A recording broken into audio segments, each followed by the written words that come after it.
Hi guys, this is Mike and this will be a review of the SSL Ultraviolet Eq, and at the same time this is part 2 of an ongoing EQ shootout for the AP500 system. We already looked at the Elysia Xfilter 500 and still have to test the Wes Audio Hyperion, the Wes Audio Prometheus and 2 AP550As. Video number 6 will be direct comparison samples and my final verdict, what I think of these EQs. So if you are interested in that, please subscribe and hit the notification bell. But today the star of the show is the SSL Ultraviolet Eq, and let's quickly check its technical aspects. So we have a real dedicated stereo EQ here with 4 bands where its high and low bands are shelves. So it's not possible to change the form to belts or cuts except for the low frequencies where we do have a high pass filter at 3 possible frequencies, 30, 40 and 50 Hz. What we do have is a focus mode on the 2 mid bands which changes the max gain from 9 to 18 decibel for more surgical applications. Special mentions go to the 2 Q controls on both mid bands and the output gain trim, which lets you add or remove up to 12 dB. We don't have stepped pots anywhere except for the frequency selectors of the high shelf, low shelf and high pass filter. Also, I could not find any info on the headroom of the SSL or if it has a hardwired true bypass. Usually companies advertise if they have a hardwired bypass, but since SSL does not, I'm going to assume the Ultraviolet does indeed not have a true bypass. If you have other info on that, please let me know. Okay, so enough technical details, let's check out some samples. As in the first video, we will start with 2 tests, the bypass test and the stereo field test. The bypass test results in similar, if not slightly better results than on the Elysia Xfilter 500. We have an additional volume drop of minus 0.2 dBs, then 0.1 dB, whereas the best the Xfilter could do was minus 0.3 dBs. So here the bypass is slightly improved. The stereo field test shows that we have perfect stereo separation, but it also reveals that the right channel of the SSL is slightly louder than the left channel. I mean, we're talking only about a difference of 0.1 dB, but it is there. That could be because of manufacturing parts that aren't perfectly matched or whatever, but in any case, it is good to know. Okay, so these were the technical tests. Now let's check out some real-world sounds. We have drums, guitar, bass, vocals, all of which belong to the same song, and then sample number 6 is that very song. Okay, so please enjoy, and after that I will be talking about what I like or don't like on the SSL. See you later.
into you. I am into you. You're my soul, you're my love, you're my beat, you're my heartbeat. I am into you. I am into you.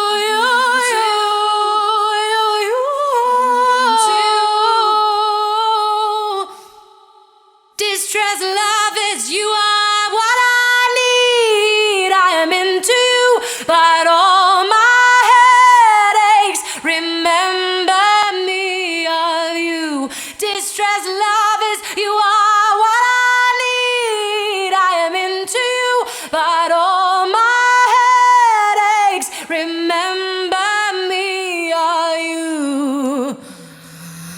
I am into you.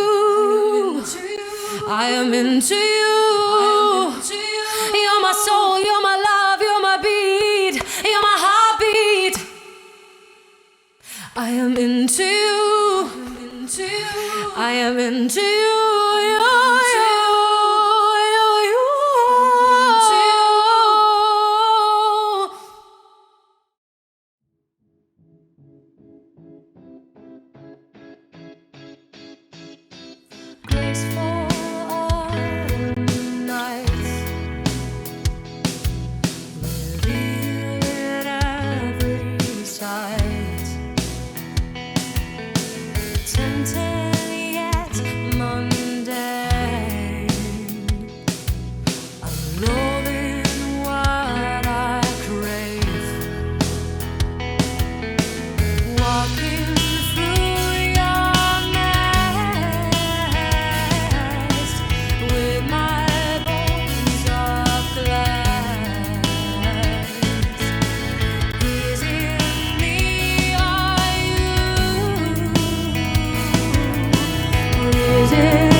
Okay guys, welcome back. This is now the part with my personal opinion on this EQ, and as in the first video, I will be using the rating categories versatility, ease of use, recall, sound and overall score. So let's start with versatility. I would have wished not only for a low cut but a high cut as well, but a high shelf does a good enough job for cutting out harsh frequencies. And what I really like are the Q controls plus the focus modes on the two mid bands. Those allow you to really filter out bad sounding frequencies or focus, no pun intended, on good sounding ones. Furthermore, the output trim control is a lifesaver. I find it almost impossible to compare sounds when you can't level match them. So yeah, in my opinion, a trim control should be mandatory on output gear. All in all, except for the high cut, we have everything here that we need.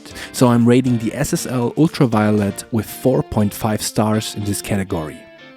Ease of use is great as well. The Ultraviolet feels good, its layout is very clean and logical, there is really not much you could improve on this design, and after 2 minutes of use you can literally use it blindly. High score, 5 stars in this category. Recall, unfortunately, is the exact opposite. I mean, you would have to take pictures on your phone of your settings, but even then I don't believe that one could recreate the settings perfectly even 1 week later, since we have no step controls on the most important pods. It hurts me to say, but I can only really give 0.5 points in this category. Sound, on the other hand, is very good. In my mind, the SSL Ultraviolet is the perfect mix between a precise and clean and a sweetening EQ. It always sounds very musical and not as brittle as the Elysia Xfilter 500. If there would be one word to describe the sound of the SSL, I would say sweet puts it best. It's not that the SSL has a sound on its own, at least I wouldn't hear that, but everything it does with class and style. Plus, with its simple yet sophisticated layout, it's just a fun device to work with. But since this is the sound category and we are rating the sound, I will give it another high score, 5 stars. So, if we add the stars and divide them by 4, we get an average of 3.75, which equals 4 stars. The Ultraviolet EQ is a gorgeous sounding, very fun and easy to use EQ for your lunchbox at an attractive price that is only really let down by 2 things in my opinion. No high cut and that it's almost impossible to recall properly. If you don't care for recall, you can definitely add half a star and try the SSL out. Chances are high that you will love it. Okay, so let's end on that high note. I hope you liked the video, guys. If you did, please don't forget to like, subscribe and hit the notification bell. And I'll see you next time when we check out the Wes Audio Hyperion. Have a good one. Bye.